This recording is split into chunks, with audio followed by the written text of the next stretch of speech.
Kepada siapa saya harus bertanya tentang keputusan mundurnya Ratuullah, politisi Nasdem yang unggul 76.300 sekian suara, yang kemudian harus mengundurkan diri tanpa alasan yang jelas?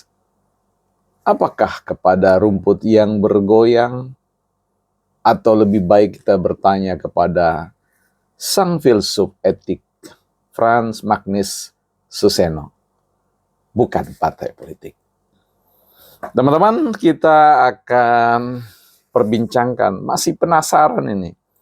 Ada sesuatu yang mengganjal, ada sesuatu yang harus disuarakan terus-menerus, ya, seperti apa yang ditulis oleh guru besar filsafat kita ini, profesor filsafat kita, yang tentu merupakan salah satu guru yang saya acu di dalam berbagai macam proses menilai segala sesuatu atau menalar segala sesuatu, mencari argumentasi segala sesuatu.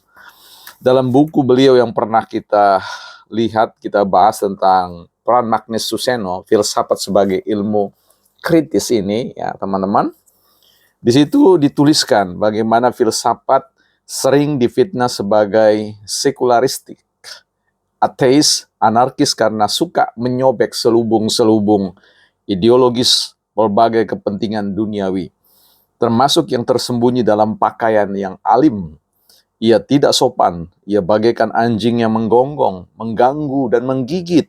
Ya, filsafat harus demikian karena ia secara hakiki adalah ilmu kritis. Bravo, saya harus berterima kasih kepada profesor kita ini yang menurut saya sungguh-sungguh profesor, ya.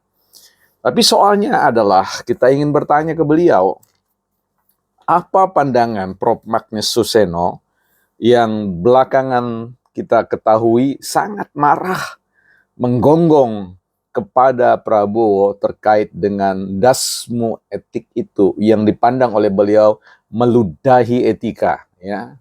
Nah, kali ini kita ingin tanya ke beliau, bagaimana pandangan etik, ya, beliau terkait dengan, ya, keberadaan Ratuullah yang setelah dipilih oleh rakyat, kemudian mengetahui dirinya menang, ia mengucapkan terima kasih atas kepercayaan rakyat terhadap dirinya untuk mengemban kali berikutnya sebagai wakil mereka.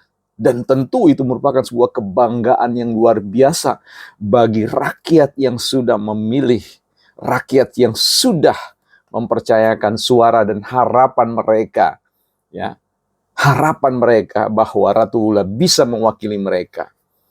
Tetapi mereka tidak tahu, ya, apa yang menjadi motivasi, motif, alasan mengapa Ratuullah harus mundur.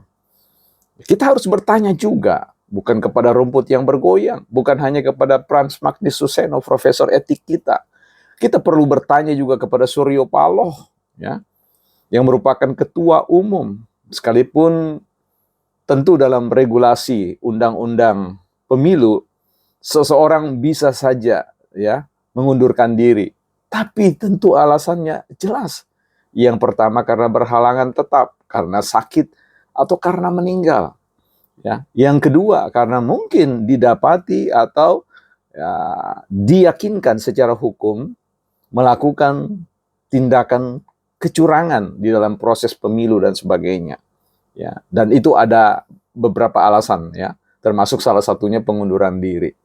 Tapi pengunduran diri seperti apa? Tentu ada klausulnya, ada argumen-argumen yang, ya, jangan hanya memberi kesan kepada sebuah pengunduran diri yang, ya, merupakan pengunduran diri transaksional. Who get what? Siapa dapat apa? Ini sebuah keputusan yang tentu mencederai bukan hanya rakyat NTT Dapil 2, tapi rakyat NTT secara keseluruhan. Dan kabarnya juga ada di partai yang lain, di mana dia digantikan oleh, ya, pengurus elitnya karena tak terpilih. Ini bukan persoalan elit atau tidak. Siapa yang dipilih, mereka lah yang berhak untuk kemudian melenggang ke Senayan menjadi wakil.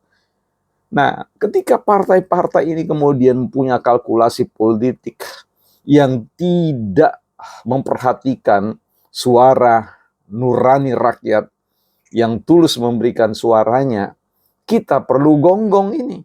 Ya, artinya seperti ajaran Frans Maximus Suseno, bagaimana kita memburu, ya, menyobek, ya, menyibak semua argumen-argumen, alasan-alasan mengapa kemudian Nasdem kemudian menganulir atau kemudian menggantikan itu dengan pemenang kedua. Ada apa? Apakah soal pilkada berikutnya? Atau persoalan apa? Kita tidak tahu. Akuntabilitas publik menuntut Nasdem, Surya Paloh, untuk memberikan penjelasan itu kepada publik. Kalau tidak, publik harus terus-menerus mengejar itu. Meminta, kembalikan Ratu Ullah, kembalikan Ratu Ullah, kembalikan Ratu Ullah, kembalikan mereka semua yang telah dihianati, ya, atau telah diintimidasi, atau telah, ya, supaya demokrasi ini happy, supaya demokrasi ini membuat, ya, suara rakyat yang dipercayakan itu tetap melenggang. Sebuah partai bisa saja ingin membangun sebuah dinasti politik, ya. Dinasti politik yang saya maksud adalah membangun kejayaan. Ya, itu ibarat sedang membangun sebuah patung yang bagian pinggang, ya, bagian lutut ke atasnya itu dibuat dari bahan besi baja, ya, ingin menunjukkan eksistensi kepartaian yang tidak rapuh. Tapi sayangnya, ketika mengkhianati suara rakyat, itu berarti bagian bawah, kaki lutut ke bawah, ke ujung jari kaki, itu terbuat dari tanah liat. Ya, artinya apa? Bahwa tidak ada gunanya eksistensi kebajaan dari pinggang ke atas, dari lutut ke atas, kalau kemudian lutut ke bawah rapuh. Ya. Mengkhianati kepercayaan suara rakyat, itu seolah-olah seumpama membangun sebuah patung yang kakinya terdiri dari bahan tanah yang sebentar lagi akan ambruk.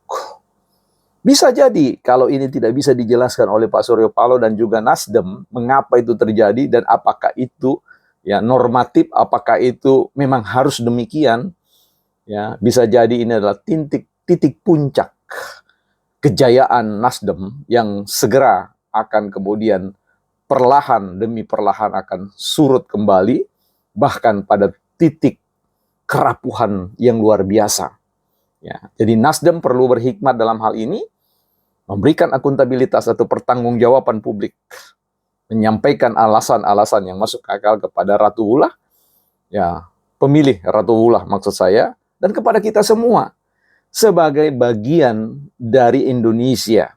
Karena kita tidak bisa membiarkan bahwa kecurangan-kecurangan atau tindakan-tindakan yang tidak etis di belahan republik manapun, di partai manapun, ya, dan kita membiarkan itu dan melakukan pembenaran-pembenaran, itu sama saja kita membiarkan masalah penyakit itu akan menular, menginfeksi yang disebut dengan Indonesia.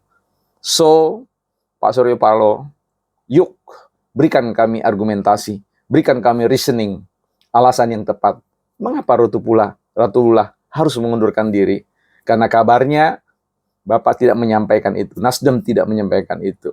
Tapi di sisi lain, Ratu Ullah mengatakan, ya, bukan dirinya yang ingin mundur, tapi karena apa? Jangan biarkan kabut politik ini, ya, terus-menerus menghilangkan pandangan kita di tengah-tengah gencarnya serangan-serangan, teriakan-teriakan tentang kecurangan-kecurangan terkait dengan pihak-pihak yang lain. Filsafat harus menggonggong. Frans Maximus Suseno harus menjawab.